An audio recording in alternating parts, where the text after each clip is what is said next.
जगत पालनहार है माँ,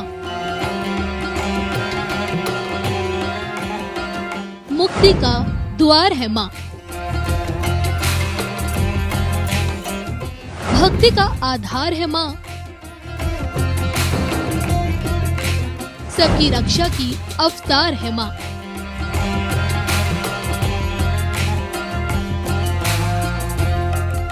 राशि अनुसार अगर शक्ति की भक्ति से पाना है वरदान तो देखिए सिर्फ धर्म ज्ञान।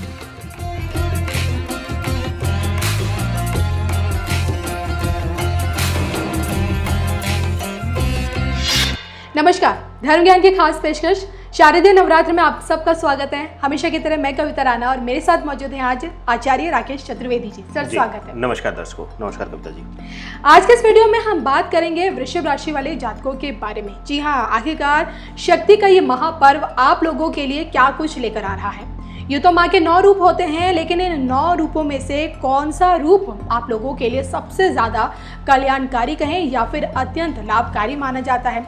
और सबसे बड़ी बात कि आखिरकार इस बार के शारदीय नवरात्र आप लोगों के लिए क्या कुछ लेकर आ रहे हैं, तमाम पहलुओं पर आज हम बात करेंगे आचार्य जी के साथ। सर, सबसे पहले मैं आपसे ये जानना चाहूंगी कि इस बार शारदीय नवरात्र में घट स्थापना, शुभ मुहूर्त और किस प्रकार से तिथि इस बार घट रही है, उसके ऊपर आप हमारे दर्शकों को थोड़ी बहुत जानकारी दें। देखिए, तिथि का घटना बढ़ना लगभग हर नवरात्र में ये देखा जाता है। कई बार अक्सर दूसरे तीसरे नवरात्र में यह देखने को मिल जाता है कि तिथि आगे पीछे आ जाती है। कभी षष्टमी सप्तमी एक हो जाती है, अष्टमी नवमी एक हो जाती है, नवमी दसवीं कई बार एक हो जाती है। तो इस तरीके से होता है। लेकिन इस बार का जो मुहूर्त आ रहा है प्रतिपदा का, वह थोड़ा सा हमें संभल कर चलने के लिए इशारा करता है।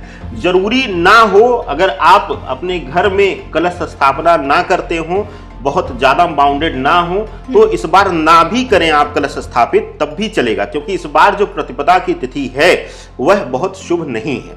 हालांकि यहाँ पर एक वैचारिक चीज आती है कि हम मानते हैं कि मनुष्य रूप में कि हम ईश्वर की उसी मां शक्ति की आराधना करने जा रहे हैं, तो हम शुभता या अशुभता का ख्याल ना करें।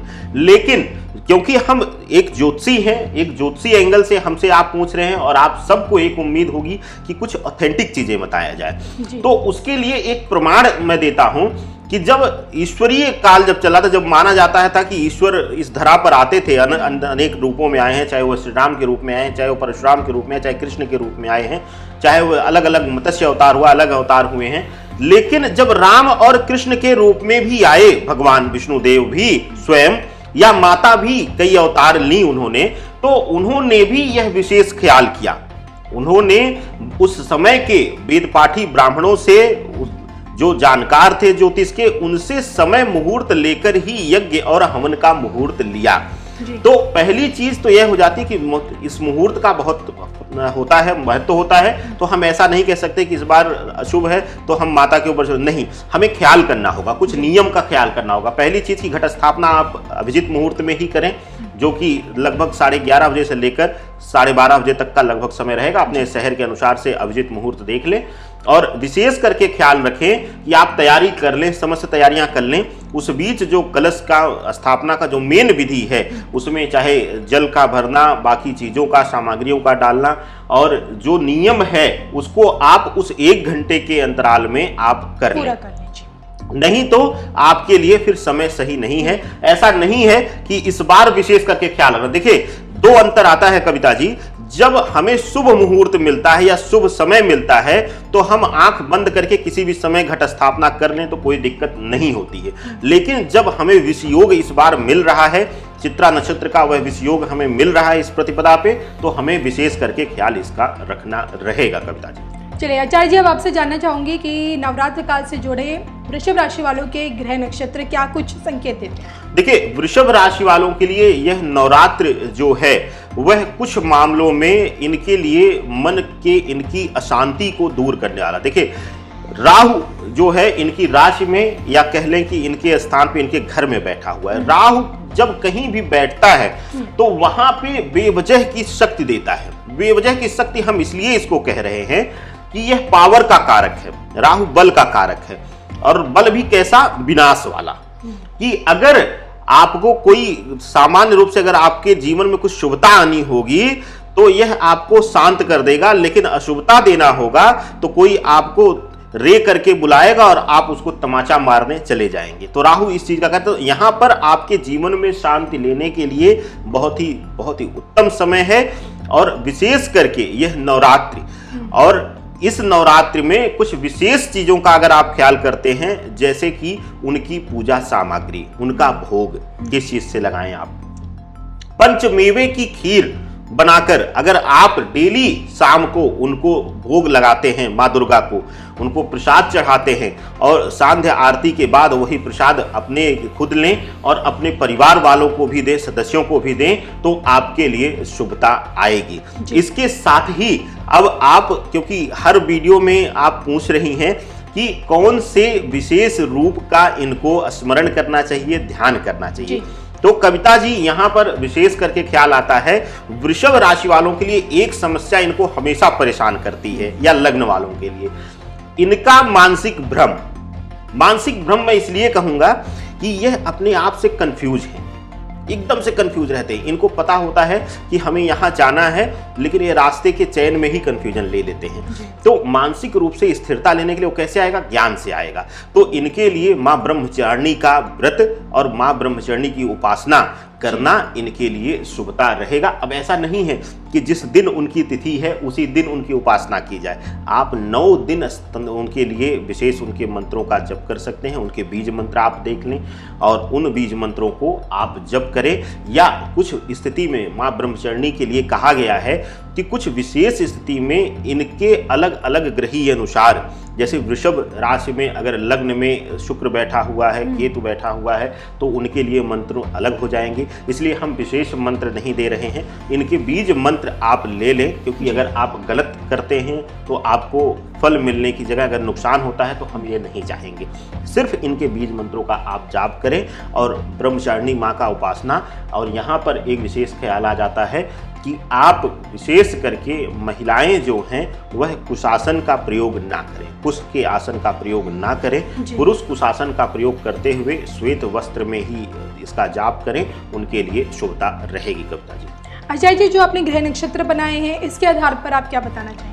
देखिए, वृषभ राशि और लग्न वालों के लिए जो वर्तमान स्थिति बन रही है, अगर हम यहाँ से देखते हैं तो अगर लग्न चार्ट से, इनकी राशि चार्ट से, चंद्र चार्ट से देखें तो सप्तम हाउस जो है वह शुक्र केतु का है। तो यहाँ पर पति पत्नी के संबंधों में अगर यह सुधार लाना चाहते हैं, इस समय बहुत ज़्यादा टकराव और तनाव की स्थिति चल रही है, तो अगर कहीं से भी आप साथ में जो है वह पति पत्नी के संबंधों में मिठास लाना चाहते हैं और उसको सुधार करना चाहते हैं, तो यह नवरात्र आपके लिए बहुत ही अद्भुत है। इसके साथ ही अगर आप अध्ययन के क्षेत्र में हैं और आपका भटकाव हो रहा है, आप लक्ष्य से हट रहे हैं, भटक रहे हैं, तो भी यह नवरात्र विशेष करके आपके लिए बहुत ही शुभ मानी जाएगी।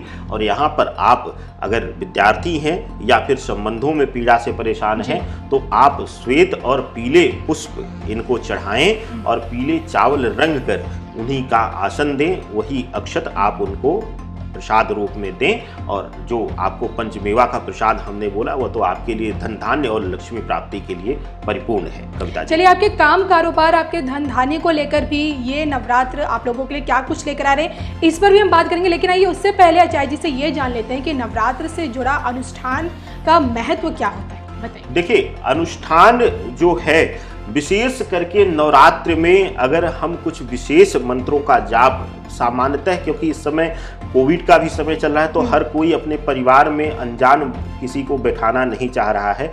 इसी के उपलक्ष्य में हमने भी चयन किया है कि हम अपने स्थान पर ही स्वयं करा रहे हैं और इसमें भाग ले सकते हैं आप लोग। और इसकी जानकारी आपको दिए गए नंबर पे कॉल या व्हाट्सएप कर लेंगे, आप मिल जाएगी।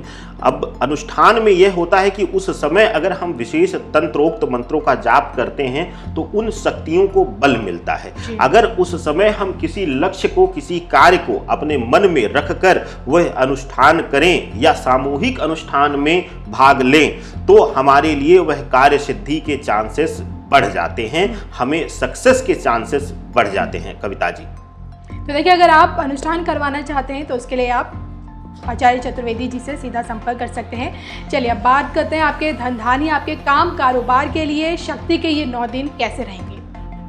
देखिए, शक्ति के 9 दिन इनके लिए बहुत ही शुभ होने वाला है।